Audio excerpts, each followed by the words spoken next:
Hi, my name is Ruth, and I'll be asking the interview questions. Hi, I'm Emily Blinsky. And I'm Brittany Delarwell. And we are the bloggers for 60 Quick Knits. First question I have is, tell us a little bit about yourselves. How did you start knitting? Do you want to start? Okay, sure.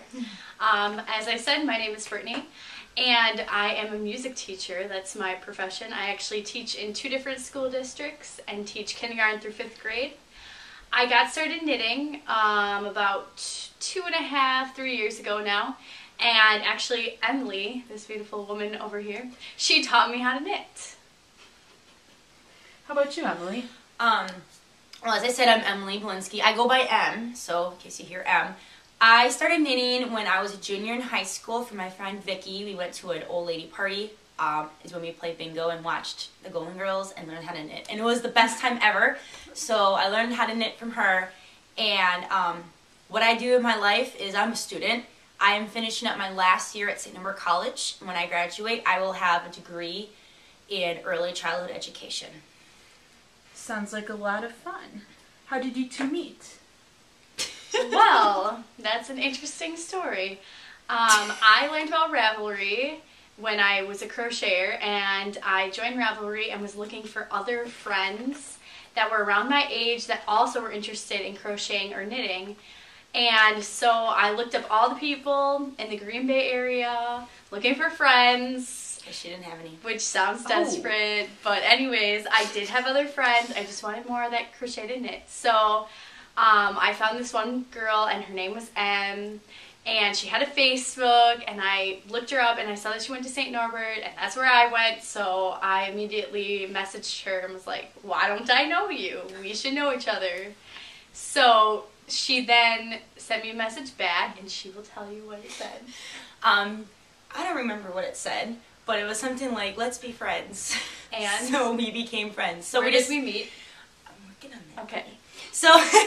So we, we're kind of messaging back and forth, and we decided, well, hey, we should meet in person. So we met at a local yarn shop called Loops and Links. So we met there, and it was really funny because Brittany actually added everybody that I knew from Loops and Links, and we all knew her as her screen name, Broadwood, for me. So I go in that day just a little bit earlier just to get some yarn, because I love buying yarn, and the yarn shop owner, Shanna, goes, hey, did Broadway for me add you? I'm like, yeah. And my friend's always like, hey, Broadway for me added me. And a couple other people were like, Broadway for me added me. So we're like, who's this person? I'm like, oh, I'm going to meet her today at like 4 o'clock here. And everyone's like, oh, that's great because we don't know who she is. So Brittany and I met, and we have a lot in common. So we hit it off right away. And luckily, it wasn't a stalker like they might have thought. I was just thinking that. We couldn't stop talking. We kind of were out talking to each other, and just, it was great because I just transferred to St. Norbert like 3 weeks before that, so it was really great to meet someone who clicked on that level with me. Thanks, Brittany. You're welcome. Okay. Nice question. That sounds like fun, but I have a question quick. What is Ravelry? Ravelry, that's a good question. Ravelry is a site much like Facebook, but it's for knitters and crocheters. So they have different information on patterns, on yarn, all sorts of other things, but you can also meet people. You can look up a yarn and see what patterns people make with that yarn, or you can look at the pattern and see what people have done with the pattern, and then it's kind of like a help site. So if you knit like a hat and you want to know how did other people manage to make this hat, then you can go on the website, look up the pattern, and people can give you tips, and you can network and meet people such as Brittany. We did. Yeah. Awesome. Okay, so why did you start this blog? And what do you hope to achieve with this blog? Well, we started the blog because we both thought it would be fun to make the book, and it would be a great way to document our progress. And as we were saying, Rav, I can't say the whole word, so I just say call it Rav, has a lot of help, but sometimes the patterns are too new, so they're not on there, or sometimes there's not enough information about the patterns. So we kind of thought it would be a great way to pioneer that by writing our experiences and giving our personal tips. And it was cool because I actually found my first knitting pattern mistake. I mean, it was real minuscule, but it was, you know, those things happen in a, you know, with a first edition print, and it was so cool. I'm like, hey, I'm the one who caught this. Now I can tell people, and other people can make a better looking, I think it was a hat, because I pointed that out. Yeah, it was the textured tam, the text pattern 38, I think. Yeah. Yeah. So, do you want to add anything to that? I think also it's just a fun way to keep us going too, because it was a great goal that we kind of set as what started as a New Year's resolution. But then having people read it, it makes us feel like, hey, we should really, you know, get working on this and write another blog, work on another pattern, because people are actually, you know, wanting to know what we're doing next, and it makes it a little more exciting and easier to reach our goal. When I was in California, I actually got to meet the Shannon, who is in charge of Cascades, and she posted the link to our blog on her Facebook. 5 minutes later, I'm not even kidding you, she came back over and it's like, look, someone already wants to read your blog, and it said, thank you so much for posting it. I don't remember exactly what I said. I was like, oh my goodness, I'm so glad that we're helping people with our skills. All right, that's very cool. How did you decide to knit all 60 patterns in the book? Well, we found the book through my friend Donna. I was at Barnes, and she bought the book, and I liked all the patterns. I think they're pretty reasonable to make. I'm not like a beginner, but I'm not like the yarn whisperer or anything. So it's a great middle of the road, and it has a good yarn. So I bought the book on a whim, and I was living with Brittany at the time, and I had to make a pattern for a client, and it was number 19. I can't remember the name of it, the twisty one. Yeah, the twisted taupe. Is it? Here, I got my book. We can just look it up right now. Why don't you also show the people the cover of the book so they know which book you're talking about? This is the book, 60 Quick Knits. Brittany, you want to show yours? We're so cool. We have 2 copies of it. Yay! This is the pattern I was working on, the Twisted Tokay, pattern number 19. And I think, you know, since Brittany and I live together, we share a lot of things. We both have knitting in common. We've kind of both looked at it, and I don't know, we just... Yeah. And we both agreed that all the patterns were just really fun, so it kind of just developed over time. We're like, I think we could probably knit the whole book. And then it kind of started as a joke and worked into we actually did it and continued to do it. And as Brittany was saying earlier, it was a New Year's resolution, and we thought this is more realistic than like getting married or losing like 25 pounds, which a lot of people tend to have. And I will not be getting married this year. And I will not be losing 25 pounds, so this is much more reasonable for both of us. And cheaper, sometimes. It depends. If we use our yarn collection, it's cheaper. If not, well, it's worth it, It's cheaper than a wedding. I was going to say cheaper than a wedding. Yeah, it is. Next question. Brittany, we'll start with you. Okay. What is your favorite knitting pattern in 60 Quick Knits so far, and why? Okay, well, my favorite is number 48, the starfish hat. And it actually was one of my favorites even before I knit it. I just knew I absolutely had to have it because of the beautiful starfish in the back of it. I've actually made 2 of these. The first one was pink for myself and the other one was red for someone else. The reason I really liked it is it was very quick, which I always need quick things, but it also turned out really cute. Like I wear the hat all the time, and that shows that it's a great pattern because it's something that you would actually want to wear. Unlike sometimes you have this pattern and then you knit it and you spend all this time on it and then you're like, yeah, that's probably gonna just sit in my closet for a while.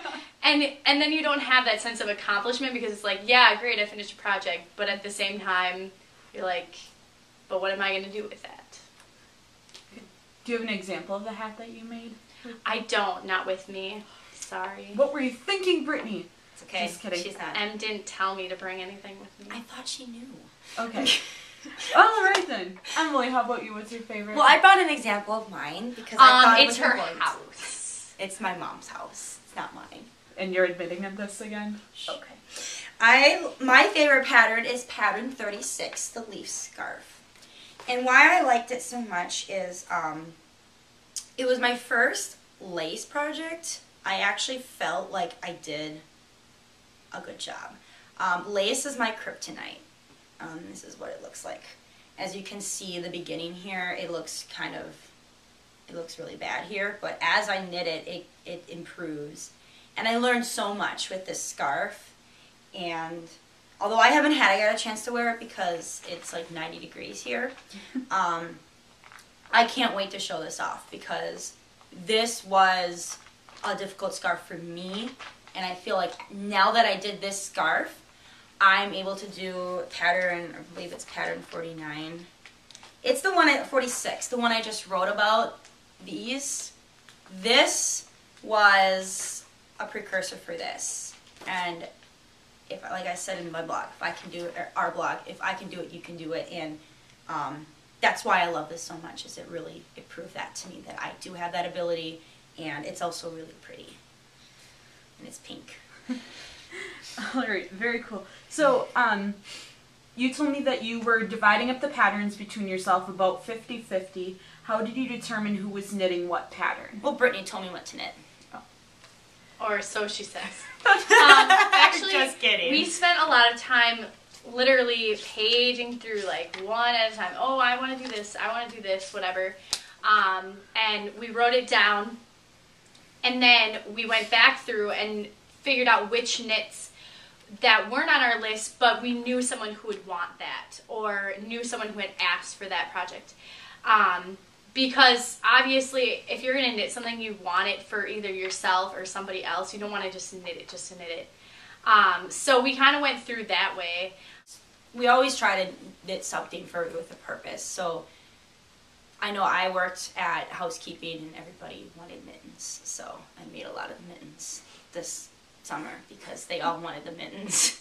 And that was great because that got like 10 of the 20 mittens kicked off right there. Or like my grandma wants a hat. So it worked out real well. And the stuff that I know for me, at least what I'm knitting for sake of knitting, is getting donated to like the homeless shelter or somewhere where someone can use it, because it doesn't need to sit in my closet. There's no room in there anyways.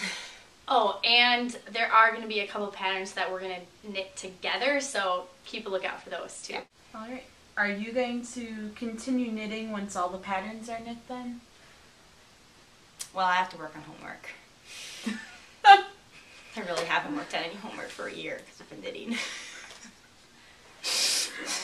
What about you, Brittany? But then I'll knit. I, of course, will be knitting. I've actually knit a couple of things outside of the book. That's why, if you've been reading the blog, the lack of blog posts isn't really from me not knitting. It's from me being really busy with 4 jobs, but also I've been knitting baby stuff from the 60 Quick Baby Knits, which all of you should also know about, because I have a boss who's pregnant, and a sister-in-law who's pregnant, and a friend who just had a baby, and a coworker who's having a baby. So I've been also making lots of baby knits, but nothing for myself because I'm not planning on having kids anytime soon. She's 23. Yeah, and not married. I'm planning on, when I'm done, I just bought the book Attitude, and I really want to make a couple of hats from there, and I really want to make mittens. I love mittens, and since I live in Wisconsin and it's cold here most of the year, I can get a good use out of the mittens. And I'm looking forward to not making any more waffle mittens. Retiring. Nothing against the waffle mittens. I just made like 8 pairs. Yeah. If I made 8 hats, starfish hats, I'd say the same thing. Exactly. Yeah, pretty much. Or leaf scarves. I'll never get bored of a leaf scarf. Well, then you should make 10 more. Alright, anyhow. Moving on. See what I have to live with? You don't live with each other. I know! Oh yeah, no, not anymore. Okay, more questions I think. Yes, okay. Are you going to continue blogging after completing all the patterns? As the 60 Quick Knits blog, we really haven't discussed that yet. I have embellished knits, and what's the name of your blog? critters, little critters. I know I haven't worked on my blog because pretty much what I post on Embellish Knits is posted on 60 Quit Knits, so I kind of stopped. So I'm working on revamping my blog to be more of my life. Knitting is a part of my life, but I want to blog about like my scrapbooking or my travels and stuff. So I'm working on doing that. So I will continue blogging as Embellished. I still will blog. My blog is Critters, Little Critters, and it started as a crocheting blog where I crocheted lots of little critters, hence the name. But mine has kind of developed to incorporate all the crafts I do, because I make a lot of decorations, I scrapbook and all that sort of thing. I also will probably be posting bulletin boards for classrooms and that sort of thing. But I mean, there's always a chance that we will blog together again. Just possibly not doing 60 Quick Knits, maybe something else. Maybe projects that we work on together. So maybe 60 never more Quick Knits. Exactly. Which I just ordered like 5 minutes before we recorded this. It's pre-order on Amazon. Go get it. It's I'm really excited for the book. Very exciting. Oh, and we have one more thing we would like to say. If you are in the Midwest area and you love knitting so much that you want to go to a knitting convention and you are going to Stitches, we will be there at the Interlacements booth. Yep. So we don't know where that is yet, but please come say hi. We would love to meet you in person. Thank you so much for following us, and we look forward to posting more blog entries and helping everyone out. And if you have anything you want to tell us, please let us know, and you know how to get a hold of us. I don't know how to stop it.